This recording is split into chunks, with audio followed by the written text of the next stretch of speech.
নমস্কার বন্ধুরা, আশা করছি আপনারা সবাই খুব ভালো আছেন। আমি অনিমা চলে এসেছি আবার একটা নতুন ভিডিও নিয়ে, নতুন দিনের শুরুতে। তো দিনটা সবার যেন খুব ভালো কাটে, এই আশা নিয়েই আজকের ভিডিওটা শুরু করছি।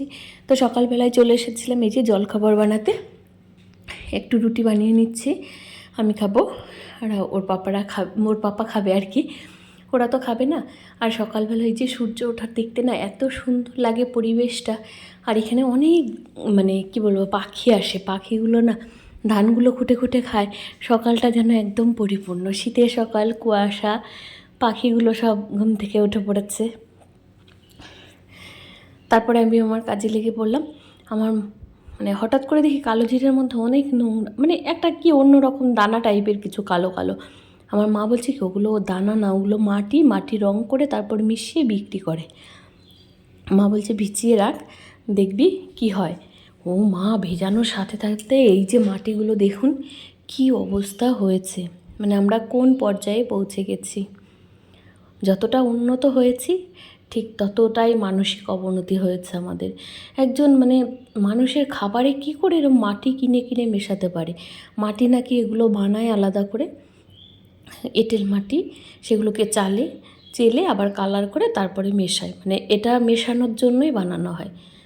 তো আমি এই যে ধুচ্ছিলাম আর ওদিকে আলাদা আলাদা করছিলাম আস্তে আস্তে। উপরেরগুলো এই ছাঁকনিতে রেখে নিয়েছি।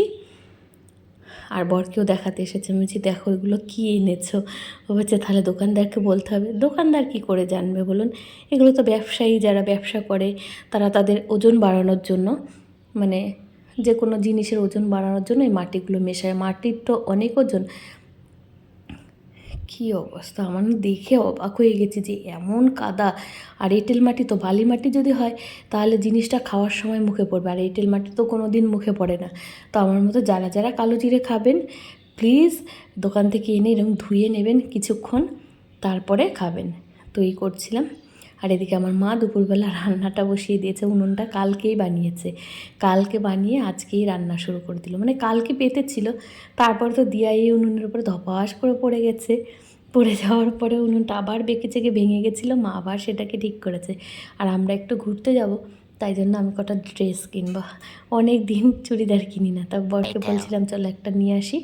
তো সেটাই নিয়ে এসেছিলাম। আর আসার সময় কিছুটা দুধও নিয়ে এসেছি। মা পিঠে বানাবে, ভেজানো পিঠে খাবো আমরা। ওই সাজের পিঠে হয় না, সাজের পিঠেগুলোকে এরকম দুধ আর গুড় দিয়ে জাল দিয়ে রসের মধ্যে ভেজাই, সেটা খেতে বেশ ভালো লাগে। আমি 1 হাঁড়ি জাল দিয়ে নিয়ে গেছি, কিন্তু ওটাতে হয়নি। মা বললো আরও 500 নিয়ে আয়। দিয়ে এই যে দেখুন গরম পিঠের মধ্যে ঢেলে দিচ্ছি।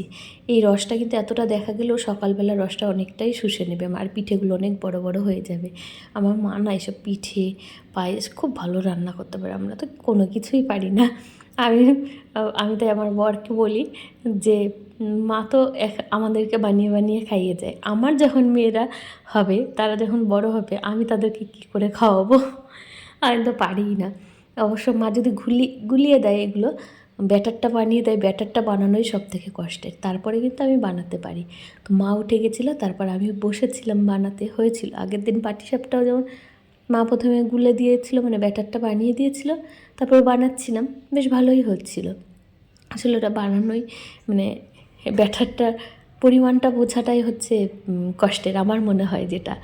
আর এই যে এদিকে থালায় মার জন্য মাংস বেড়ে রেখেছি। মাকে বললাম যে তুই এপাশে এসো, তারপরে আমি ওই পাশে গিয়ে আমি একটু বানাই। আর মা গরম গরমই ভাল লাগে পিঠেগুলো, মাকে খেতে বলছিলাম। মা বলছে দিয়ে নিই, এই যে এই সসপ্যানেরগুলো শেষ হয়ে গেছে, তারপর আমাকে আরেকটু গুলিয়ে দেবে, তারপরে মা পাশে আসবে। আর আমরা কিন্তু এই পিঠেগুলো মাংস দিয়েও খাই, ক্ষীর দিয়েও খাই, কিন্তু আমরা মাংস দিয়ে তরকারি দিয়েই বেশি ভালো খাই। অনেকে জানি দেখলে অবাক হয়ে যায় যে পিঠে আবার তরকারি দিয়ে কী করে খায়। আমরা এটা ছোটোবেলা থেকে খেয়ে এসেছি তো। আর আমার মা ঠাকুমা যেহেতু বাংলাদেশের, তো বাংলাদেশে কিন্তু বেশিরভাগ জনা এই তরকারি দিয়ে মাংসের তরকারি দিয়েই খায়। তো আমরাও সেটাই শিখেছি ছোটোবেলা থেকে। খাবার না মানুষের এক ধরনের অভ্যাস, যে যেমন খেয়ে খেয়ে অভ্যস্ত। তো এই যে এখন কিন্তু আমি দিচ্ছিলাম এদিকে, ওই যে মা ওখানে বসে বসে খাচ্ছে, আসলে মা দেখিয়ে দিচ্ছিল আর আমি দিচ্ছিলাম এদিকে। এই উনুনটা বানানোই হয়েছে পিঠে খাওয়ার জন্য। তো তাড়াতাড়ি আমাদের খাওয়া হয়ে গেছে, এবার মা খাচ্ছে, বাবা হচ্ছে তাস খেলছে, বাবা আসবে তারপর বাবা খাবে। আর কাকিমাদের ঘরেও দিয়ে এসেছি, আর যা কখন আসে দেখি। পূজার ছেলেগুলোও এসেছিলো, ওদেরকেও কটা দেওয়া হয়েছে, তার একটু দিলে ভালো হতো, মানে ও এসেছে দৌড়াতে দৌড়াতে, বুনুকে ধরতে এসেছিল তখনই। তো শীতকাল, মা তো সব চালের গুঁড়ো টুড়ো গুড় টুড় সব নিয়েই এসেছে। আর এই যে পিঠে বানানোর পরে সাজের চারপাশ দিয়ে কিন্তু এরকম একটা ন্যাকটা দিয়ে ঢেকে দিতে হয়, যাতে ভাপটা মানে তাপটা বাইরে চলে না যায়। বিরিয়ানিতে আমরা যেমন দম দিই, পিঠেটাও মনে হয় তেমন দমেই বসায়। তো এটা দেওয়ার সময় কিন্তু একটু গরম লাগে। আমি পরে হচ্ছে খুন্তি দিয়ে কিংবা নিড়ানি দিয়ে দিচ্ছিলাম। তো এবার একটু জল দিয়ে দিলাম, মার খাওয়া হচ্ছে, এদিকে আমার পিঠেটাও বানানো আছে। দেখুন কি সুন্দর হয়েছে। এই পিঠেগুলো আমি দিয়েছিলাম, এর জন্য আমার একটু বেশি ভালো লাগছিল। পাপা পাপা কুকুর আছে, ধরবে, তাড়াতাড়ি আয়, ভাত খাবি দে।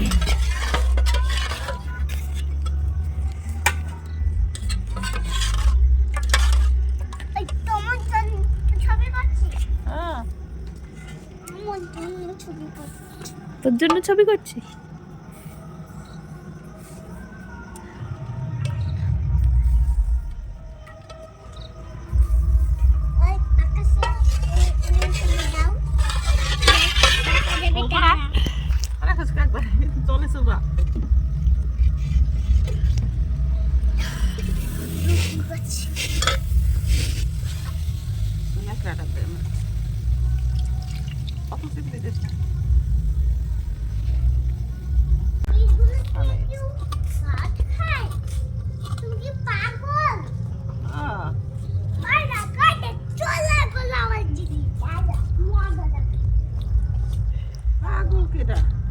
তখন বুঝবি।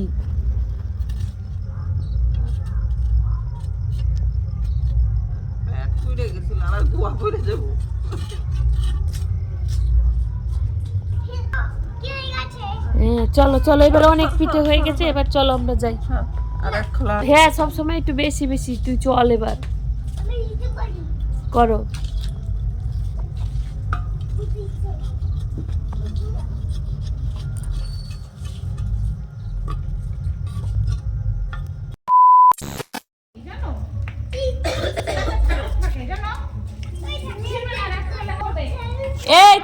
ছিড়িস না পাপা, পাপা ডাকছে কিন্তু।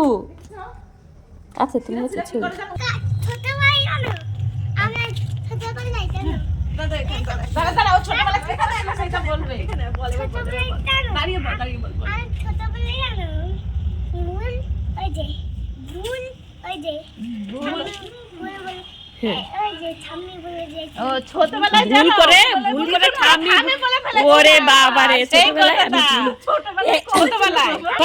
সুদীপ কাকাই তোমাকে কি নিতে বলেছিল দুপুর বেলায় যেন? কি নিতে বলেছিল? প্লাস প্লাস কি জানো বাবা? কি বাবা বলো? পেঁয়াজ পাঁচ। আর আমি বারবার শুনি পাঁচ পাঁচ পাঁচ। হ্যাঁ আমি আর বুঝি না পাপা কি এনে। আমি আবার কাকিমার কাছে গিয়েছি, আমি বলছি কি কি গো দেবা কি প্লাস।